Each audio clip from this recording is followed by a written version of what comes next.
On October 20, 2024, in Feasterville, Trevose, Pennsylvania, something unexpected unfolded at a suburban McDonald's franchise that would dominate political headlines for days. Donald Trump, the Republican presidential nominee, stood behind the counter wearing a black and yellow apron over his signature white dress shirt and red tie. Cameras captured him lowering wire baskets of frozen French fries into bubbling oil, salting the golden finished product with focused attention, and leaning through the drive-thru window to hand bags of food to genuinely surprised customers. The former president spent roughly 30 minutes as a fast food worker, creating one of the most discussed and dissected campaign moments of the entire 2024 election cycle. The images spread like wildfire across every conceivable platform. Within minutes, the footage appeared on Twitter, Instagram, TikTok, Facebook, and every major news network. Cable news anchors debated its meaning while the video played on loop behind them.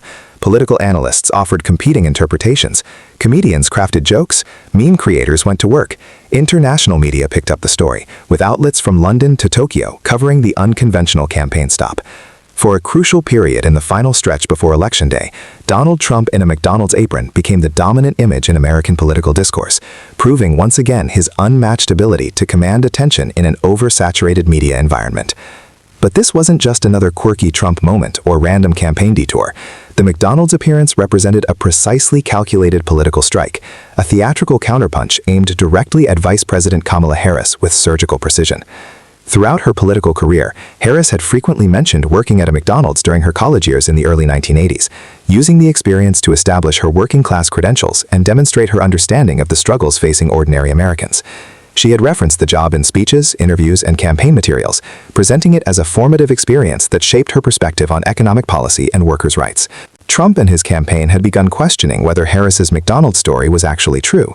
They suggested she had fabricated or significantly embellished her fast food employment history, noting that despite her repeated references to the job, no photographs, pay stubs, or former coworkers had emerged to corroborate the claim. Rather than simply making this accusation in speeches or social media posts, Trump transformed his skepticism into visual performance art. By actually working at McDonald's himself, he created a living, breathing argument that required no verbal explanation and bypassed traditional fact-checking mechanisms entirely. The strategy revealed the essence of Trump's political genius for media manipulation and cultural communication. Traditional politicians might have held a press conference to question Harris's biography or released a campaign ad highlighting the inconsistencies.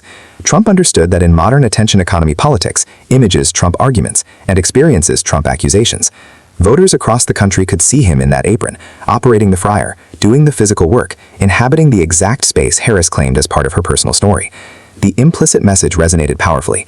Trump was willing to physically demonstrate his connection to working Americans, while simultaneously casting doubt on his opponent's authenticity. The choice of location demonstrated sophisticated electoral targeting beneath the theatrical surface. Pennsylvania represented perhaps the single most critical battleground state in the entire 2024 electoral map, a state Trump had narrowly won in 2016 before losing to Joe Biden by approximately 80,000 votes in 2020.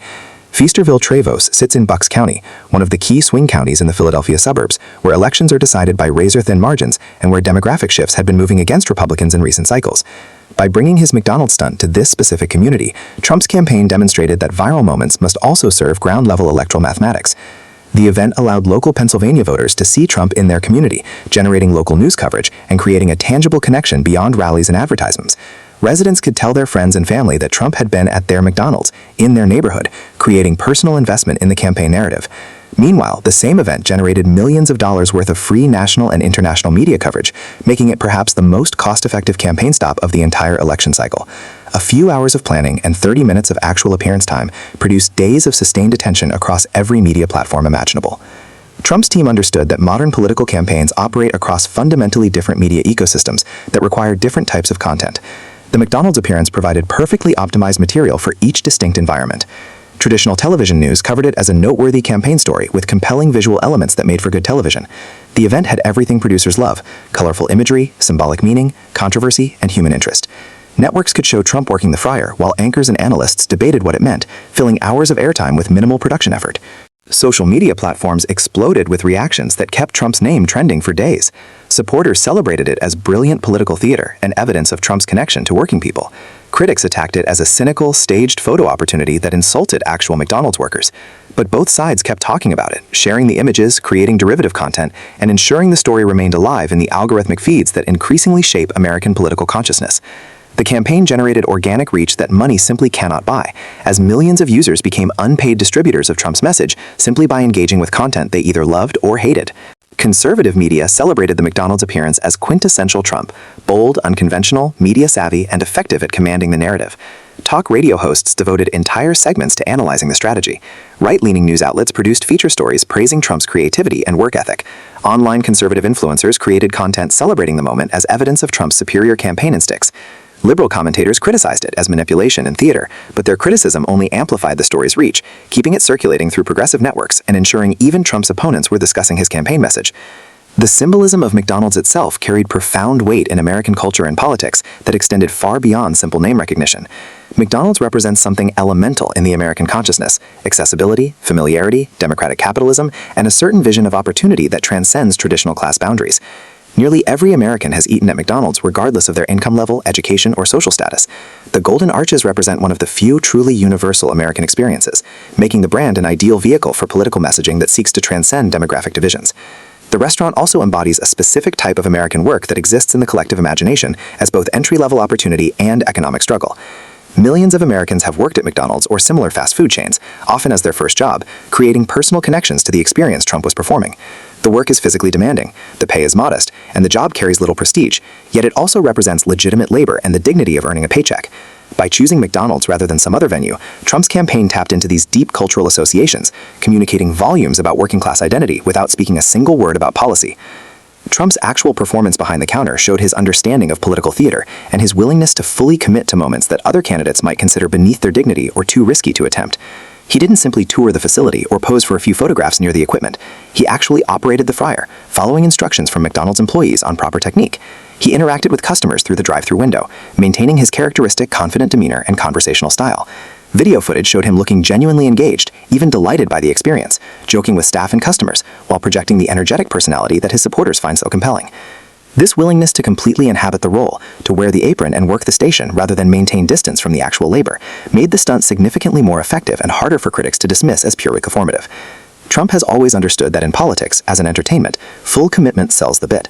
Half-hearted gestures or visible reluctance would have undermined the entire message. By appearing comfortable and engaged, by treating the work with apparent respect rather than condescension, Trump reinforced his long-standing narrative about being a different kind of wealthy person, one who understands and values working Americans despite his personal fortune. The timing of the McDonald's event revealed sophisticated strategic thinking about the campaign calendar and the rhythms of political attention. Coming in late October, just over 2 weeks before Election Day, the appearance occurred during the crucial final stretch when campaigns desperately fight for every moment of positive coverage and every opportunity to define the narrative.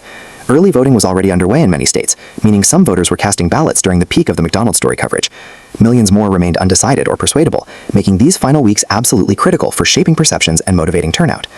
The stunt provided fresh content during a period when campaign messages often become stale and repetitive, when voters experience fatigue from months of political advertisements and rallies. Media outlets constantly hunger for new angles and novel stories to maintain audience interest as Election Day approaches.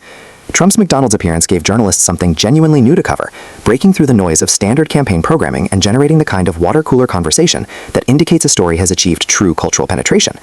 It demonstrated that Trump's campaign remained creative, aggressive, and capable of surprise even in the final days, maintaining offensive momentum rather than playing defense.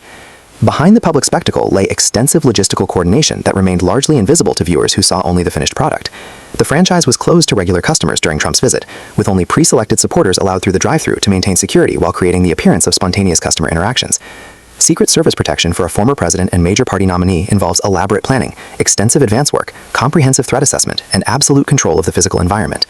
The campaign worked closely with the franchise owner, coordinated with local and state law enforcement, managed media access with careful attention to favorable camera angles, and choreographed the entire appearance to maximize positive coverage while minimizing security risks and potential complications. The McDonald's appearance also reinforced Trump's broader 2024 campaign narrative about his unique connection to working Americans and his position as an authentic outsider fighting against disconnected political elites. Throughout his political career, Trump has presented himself as a billionaire who understands ordinary people better than career politicians do, a paradox that his supporters find compelling and his critics find baffling. The conventional wisdom suggests wealthy real estate developers from Manhattan should struggle to connect with working-class voters in Pennsylvania diners and Iowa farms, yet Trump has repeatedly demonstrated an ability to forge these connections through instinct, communication style, and strategic positioning. By working at McDonald's, even briefly and symbolically, Trump embodied his campaign message rather than simply talking about it. He showed rather than told, creating a more powerful and memorable communication moment. The event allowed him to physically demonstrate values of work, accessibility, and respect for service employees while simultaneously questioning whether his opponent had ever actually done so. It was offense and defense, attack and positioning, all wrapped into a single 30-minute appearance that generated coverage worth millions in advertising spending. Critics could point out the staging and the security and the brief duration, but the image remained: Trump in the apron, doing the work, present in a way that transcended typical campaign programming. Looking back at the McDonald's appearance through the lens of political strategy and cultural communication, it stands as a nearly perfect crystallization of Trump's approach to modern campaigning. The event attacked an opponent's credibility, reinforced positive campaign themes, generated massive free media coverage across every platform, created infinitely shareable content optimized for social media, demonstrated commitment to blue-collar messaging, provided local value in a critical battleground state, and created a symbolic moment that encapsulated Trump's entire political brand. It showed why Trump remains such a formidable force in American politics, why his campaigns consistently outperform traditional expectations based on spending and organization, and why his competitors struggle to match his instinct for cultural moments that transcend normal political discourse. This story represents exactly the kind of deep analysis we're committed to producing on this channel. Serious investigation into the strategic thinking, cultural forces, and pivotal moments that define modern American politics.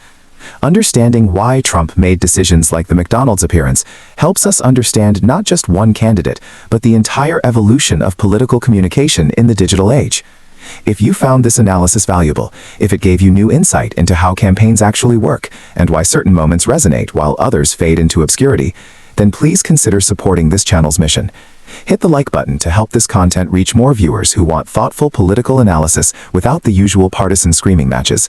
Subscribe so you never miss our next investigation into the strategies, personalities, and turning points shaping American democracy. Your engagement directly enables us to keep producing in-depth political storytelling that goes beyond surface-level coverage to explore the real forces moving our politics.